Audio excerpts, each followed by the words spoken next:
നോക്കൂ, ഇപ്പോൾ കഴിഞ്ഞ 10 വർഷം ഇന്ത്യയിലെ നരേന്ദ്രമോദി സർക്കാരിൻ്റെ പ്രതിപക്ഷത്തോടുള്ള സമീപനം നമ്മൾ കണ്ടതാണ് അല്ലേ. രാജ്യത്തൊരു പ്രതിപക്ഷമുണ്ടെന്ന് അംഗീകരിക്കുക പോലും ചെയ്യാത്ത രീതിയിലാണ് പാർലമെൻറ്റിൽ നരേന്ദ്രമോദി ആണെങ്കിലും അദ്ദേഹത്തിൻ്റെ തൊട്ട് അനുയായിയായിട്ടുള്ള അമിത്ഷാ ആണെങ്കിലും മറ്റു മന്ത്രിമാരാണെങ്കിലും ഒക്കെ പെരുമാറിക്കൊണ്ടിരുന്നത്. പ്രതിപക്ഷത്തു നിന്ന് എന്തെങ്കിലും സംസാരിക്കാൻ എഴുന്നേൽക്കുമ്പോൾ തന്നെ പരിഹസിക്കുന്നൊരു സ്വഭാവം പോലും ഉണ്ടായിരുന്നു.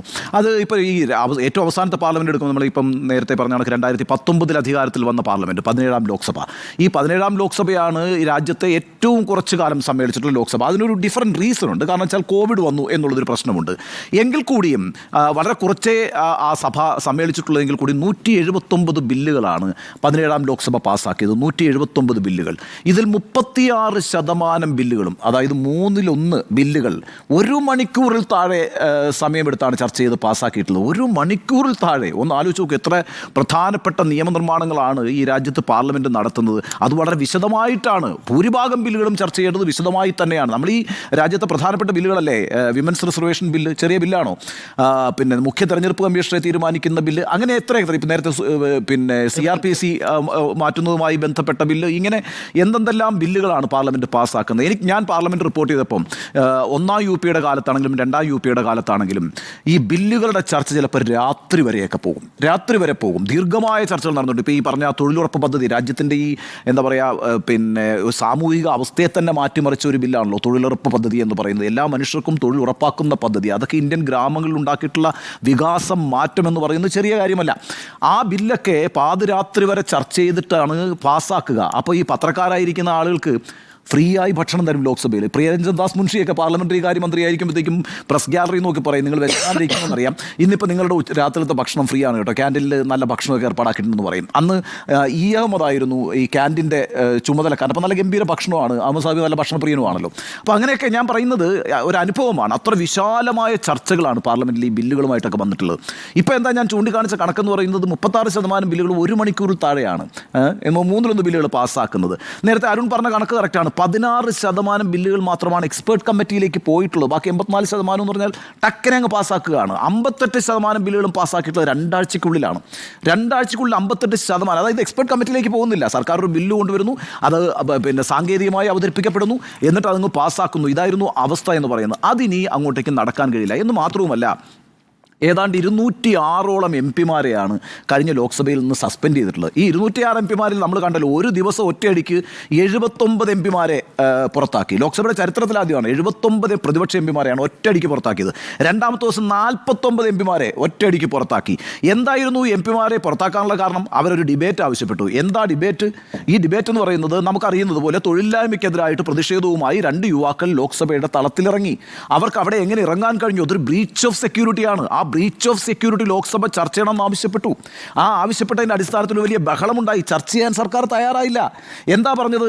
ലോക്സഭയ്ക്ക് അകത്തുള്ള സുരക്ഷ എന്ന് പറയുന്നത് ലോക്സഭാ സെക്രട്ടേറിയറ്റുമായി ബന്ധപ്പെട്ടൊരു കാര്യമാണെന്നും അതുകൊണ്ട് അത് സഭയിൽ ചർച്ച ചെയ്യണമെന്നും. നോക്കൂ, 540ഓളം പ്രതിനിധികൾ ഇരിക്കുന്ന ഒരു സഭയിലേക്ക് 2 പേർ കടന്നു വരികയാണ്. അവരുടെ ലക്ഷ്യം ടെറർ അറ്റാക്ക് ആയിരുന്നില്ല. അത് ശരിയാണ്.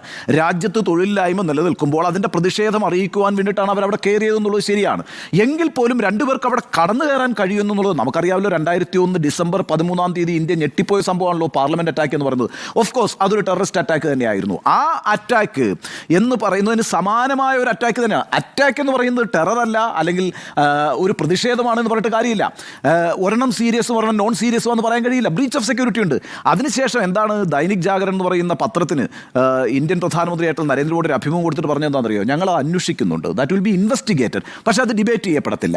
അപ്പം ഈ പറയുന്ന അത് പാർലമെൻറ്റിൽ ഡിബേറ്റ് ചെയ്ത് കഴിഞ്ഞാൽ എന്താ പറയുക, രാജ്യത്തിൻ്റെ സുരക്ഷയിൽ വന്നിട്ടുള്ള വലിയ പാളിച്ചയെക്കുറിച്ച് വിശദമായ ചർച്ച നടക്കുകയും അത് സർക്കാരിനൊരു പ്രതിസന്ധി ഉണ്ടാക്കുകയും ഒരു പ്രതിച്ഛായ പ്രശ്നം ഉണ്ടാക്കുകയും ചെയ്യുമെന്ന് ബോധ്യപ്പെട്ടുള്ളതുകൊണ്ട് വളരെ പെട്ടെന്ന് പാർലമെൻറ്റിൽ അത് ചർച്ച ചെയ്യേണ്ട എന്നങ്ങ് തീരുമാനിക്കുകയാണ്. എന്നിട്ട് അത് ചർച്ച ചെയ്യണമെന്ന് ആവശ്യപ്പെടുന്ന പ്രതിനിധികളെ ഇമ്മീഡിയറ്റ് ആയിട്ട് സസ്പെൻഡ് ചെയ്യുകയാണ്. 206 MP-മാരെ സസ്പെൻഡ് ചെയ്തൊരു സർക്കാരായിരുന്നു 2019 മുതൽ 24 വരെയുള്ള ഈ തെരഞ്ഞെടുപ്പ് വരെ അധികാരത്തിൽ നിന്ന് നരേന്ദ്രമോദി സർക്കാർ എന്ന് പറഞ്ഞത്. ഇവരെന്ത് വിലയാണ് പ്രതിപക്ഷത്തിന് കൊടുക്കുന്നത്?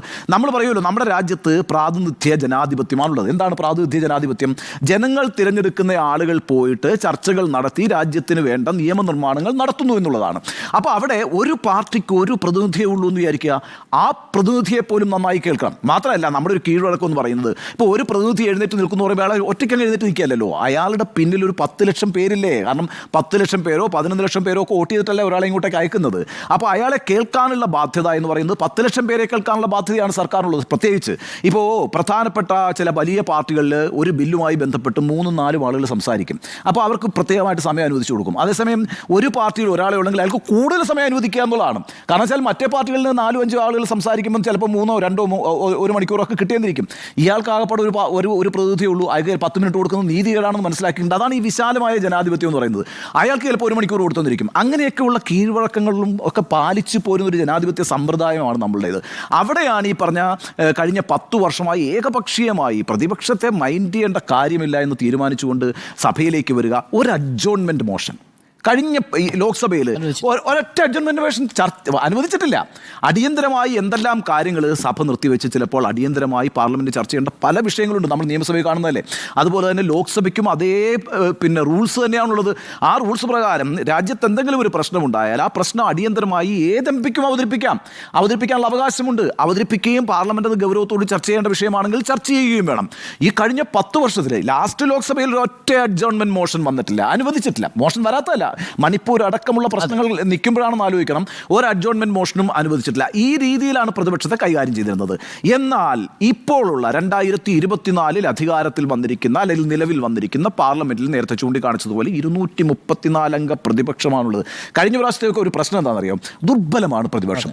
വളരെ കുറച്ച് ആളുകളെ പ്രതിപക്ഷത്തുള്ളൂ. ആ പ്രതിപക്ഷത്തോട് വേണമെങ്കിൽ എന്താ പറയുക, അവർക്ക് അവരുടേതായ ഒരു ശക്തി തെളിയിക്കാനുള്ള അവസരവും കിട്ടില്ല. ഇപ്പം വേറൊരു പ്രശ്നമായി. ഇപ്പം എന്ന് വെച്ചാൽ ഞങ്ങളൊരു വലിയ സംഘമായി ഇങ്ങോട്ടേക്ക് എത്തിയിരിക്കുന്ന ഒരു ബോധം പ്രതിപക്ഷത്തിനുമുണ്ട്. ആ ബോധത്തിൻ്റെ പ്രകടനമാണ് കഴിഞ്ഞ ദിവസങ്ങളിലൊക്കെ നമ്മൾ കണ്ടുകൊണ്ടിരിക്കുന്നതെന്ന് പറയുന്നത്. അപ്പോൾ അതുകൊണ്ട് അതിനോടുള്ള ഒരു മയപ്പെട്ട സമീപനം നിങ്ങളിപ്പോൾ ശ്രദ്ധിച്ചാൽ മതി. ഈ ഭരണപക്ഷത്തു നിന്ന് ഒരു മയപ്പെട്ട സമീപനമുണ്ട്. കാരണം വെച്ചാൽ ഈ വിധി നമ്മളിനിയിപ്പം BJP-ക്കാരാണെങ്കിലും അല്ലെങ്കിൽ NDAയുടെ കോൺസ്റ്റിറ്റ്യുവൻസ് ആണെങ്കിലും ഞങ്ങൾക്ക് അനുകൂലമായൊരു വിധി ഉണ്ട് എന്ന് അവകാശപ്പെടുമ്പോൾ പോലും രാജ്യത്ത് യഥാർത്ഥത്തിൽ സംഭവിച്ചിരിക്കുന്ന തെരഞ്ഞെടുപ്പ് വിധി എന്താണ് എന്നവർ വിലയിരുത്തുന്നുണ്ട്. അവർക്ക് അക്കാര്യത്തിൽ ബോധ്യമുണ്ട്. എന്ന് പറഞ്ഞാൽ ഈ രാജ്യം ഏകകണ്ഠമായി ഞങ്ങൾ അങ്ങ് തെരഞ്ഞെടുത്ത് ഞങ്ങളുടെ അധികാരം ഏൽപ്പിച്ചിരിക്കുന്നു എന്നുള്ള തെറ്റിദ്ധാരണയിലൊന്നും അല്ല നരേന്ദ്രമോദിയോ അമിത്ഷായോ ഉള്ളത്, BJP-യുടെ ദേശീയ നേതൃത്വമുള്ളത്. അവർക്കറിയാം ഇക്കുറി വന്നിരിക്കുന്ന ജനവിധി എന്ന് പറയുന്നത് തങ്ങൾ കഴിഞ്ഞ 10 വർഷമായി നടത്തിക്കൊണ്ടിരുന്ന പ്രവർത്തനങ്ങളുള്ള വിയോജിപ്പിൻ്റെ കൂടെ വിധിയാണ് എന്നും അതുകൊണ്ട് കൂടുതൽ കരുതലോടുകൂടി ഇനി ഇങ്ങോട്ട് മുന്നോട്ട് പോകണമെന്നും അതുകൊണ്ടാണല്ലോ മോഹൻ ഭഗവത് പറയുന്ന രാജ്യത്തൊരു ഓപ്പോസിഷൻ ഉണ്ടാകണം. ഈ ഓപ്പോസിഷൻ ഉണ്ടായില്ല എങ്കിൽ ഒരു കൗണ്ടർ വ്യൂ ഉണ്ടാവില്ല. നമ്മൾ മാത്രമാണ് ശരി, നമ്മൾ ചെയ്തുകൊണ്ടിരിക്കുന്നത് മാത്രമാണ് ശരി എന്നൊരു ധാരണയുടെ പുറത്ത് നിങ്ങൾ പൊക്കൂടാ എന്നുള്ളൊരു സന്ദേശം RSSൻ്റെ ഭാഗത്ത് നിന്ന് വരുന്നത് എന്തുകൊണ്ടാണ്? ഈ വിധിയെ അവർ കൃത്യമായി വിലയിരുത്തുന്നതുകൊണ്ട് തന്നെയാണ്. അപ്പം ഈ പറയുന്ന രാജ്യത്ത് ഒരു ഒപ്പോസിഷൻ ഉണ്ടാവുക, ആ ഒപ്പോസിഷനെ ബഹുമാനിക്കുന്ന ഒരു ഭരണ സംവിധാനം ഉണ്ടാകുക, ഗൗരവപ്പെട്ട ചർച്ചകൾ നടക്കുക, ആ ചർച്ചയുടെ അടിസ്ഥാനത്തിൽ തീരുമാനങ്ങൾ എടുക്കുക എന്നൊക്കെ പറയുന്നതാണ് നല്ല ജനാധിപത്യ ക്രമം എന്ന് പറയുന്നത്. കഴിഞ്ഞ 10 വർഷമായിട്ട് അൺഫോർച്ചുനേറ്റ്ലി അങ്ങനെ ഒരു ജനാധിപത്യ ക്രമം നമ്മുടെ രാജ്യത്ത് നിലനിന്നിരുന്നില്ല. എന്നാൽ അതിന് ശക്തമായൊരു പൊളിച്ചെഴുത്ത് ആവശ്യമാണെന്ന് ജനങ്ങൾക്ക് തോന്നുന്നതിൻ്റെ ഭാഗമായിട്ട് ഇപ്രാവശ്യം ഒരു ജനവിധി ഉണ്ടായിരിക്കുന്നു. ആ ജനവിധിയുടെ അടിസ്ഥാനത്തിൽ ഒരു ഫോർമിഡബിൾ ആയിട്ടുള്ള ഒപ്പോസിഷൻ ഉണ്ടായിരിക്കുന്നു. ആ ഒപ്പോസിഷൻ അവസരത്തിന് തുയരുന്നുണ്ട് എന്ന് തന്നെയാണ് ഞാൻ വിചാരിക്കുന്നത്. ഇപ്പോൾ ഭരണഘടന എടുത്തു വെച്ചുകൊണ്ടാണ് സത്യപ്രതിജ്ഞ ചെയ്തതെല്ലാം മിക്കവാറുള്ള ആളുകളൊക്കെ. അപ്പോൾ അതൊരു പ്രധാനപ്പെട്ട സന്ദേശമാണ്. ആ സന്ദേശം അവിടെ മുതൽ തുടങ്ങി മുന്നോട്ടുള്ള പ്രതിപക്ഷത്തിൻ്റെ ചലനങ്ങളെല്ലാം തന്നെ സൂക്ഷ്മതയോടുകൂടിയുള്ളതാണ്. അതുകൊണ്ട് ഏകപക്ഷീയമായി കഴിഞ്ഞ 10 വർഷം നടത്തിക്കൊണ്ടിരുന്ന ഒരു ഏകാധിപത്യ പ്രവണതയോടുകൂടി പാർലമെൻറ്റ് നേരിടുക, പാർലമെൻറ്റിനെ തന്നെ വലിയ മൈൻഡ് ചെയ്യാതിരിക്കുക, ഒപ്പോസിഷനെ അംഗീകരിക്കാതിരിക്കുക, അല്ലെങ്കിൽ ഒപ്പോസിഷൻ്റെ ശബ്ദങ്ങൾ കേൾക്കാതിരിക്കുക, അത്തരത്തിലൊന്നും തന്നെ മുന്നോട്ട് പോകാൻ ഇനി നരേന്ദ്രമോദി സർക്കാരിന് കഴിയില്ല. അവരതിന് ശ്രമിക്കുകയുമില്ല കേട്ടോ. അങ്ങനെ തന്നെയാണ് ഞാൻ മനസ്സിലാക്കുന്നത്. അവരതിന് ശ്രമിക്കുകയുമില്ല. ഇനി ഒരു ചർച്ചയ്ക്കുള്ള പോസിബിലിറ്റി ഉണ്ട്. എല്ലാ കാര്യങ്ങളും ചർച്ച ചെയ്ത് തന്നെ മുന്നോട്ട് വരും.